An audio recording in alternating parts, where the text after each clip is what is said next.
Պատրաստելու եմ հետաքրքիր ուտեստ ճապոնական մոտիվներով։ Ինձ անհրաժեշտ է կես կիլոգրամ տավարի միս։ Նախ մշակում ենք միսը, հանում ենք բոլոր ջլային հատվածները, յուղային հատվածները եւ բարակ-բարակ կտրատում ենք։ Մանր կտրատած միսը կողք ենք թողնում, սկսում եմ սոուսը պատրաստել։ 4 գդալ սոյայի սոուս, 200 մգ ջուր, 50 մգ սպիտակ անապակինի, ես իմ սիրելի տակարգիրին եմ օգտագործելու կանգուն սորտի խաղողից, 2022 թվականի բերք է, իհարկե ափսոսանքով եմ լցնում, բայց դե ինչ արած։ 2 գդալ շաքարավազ, կծու պղպեղ,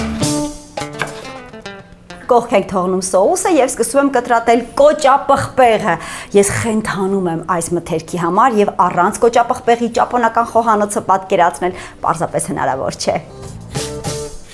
Բուսայուղի մեջ տապակում եմ 1 լիքը ճաշի գդալ մանրացրած կոճապղպեղը։ Տապակվող կոճապղպեղի վրա լցնում եմ մեր պատրաստի սոուսը։ Հիմա պետք է ավելացնենք արդեն միսը, հենց սկսում է եռալ։ Սկսում եմ մատուցել ճապոնական ոճով պատրաստված իմ տաք ուտեստը։ Ես ափսեի ներքևի հատվածում չինական կաղամբ եմ կտրատել, որ ավելի թեթևություն հաղորդի իմ ուտեստին։ Վրան դնում եմ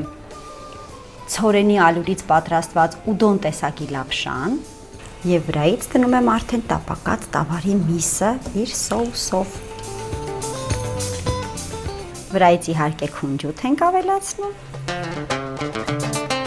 եւ վրայից թարմ կտրատած կանաչ սոխ։ Սեղմեք լայքի կոճակը, սրտիկեք ինձ, ուղարկեք այս բաղադրատոմսը ճապոնական խոհանոց սիրող ձեր ընկերոջը։ Իսկ ես գոհ եմ ինձ։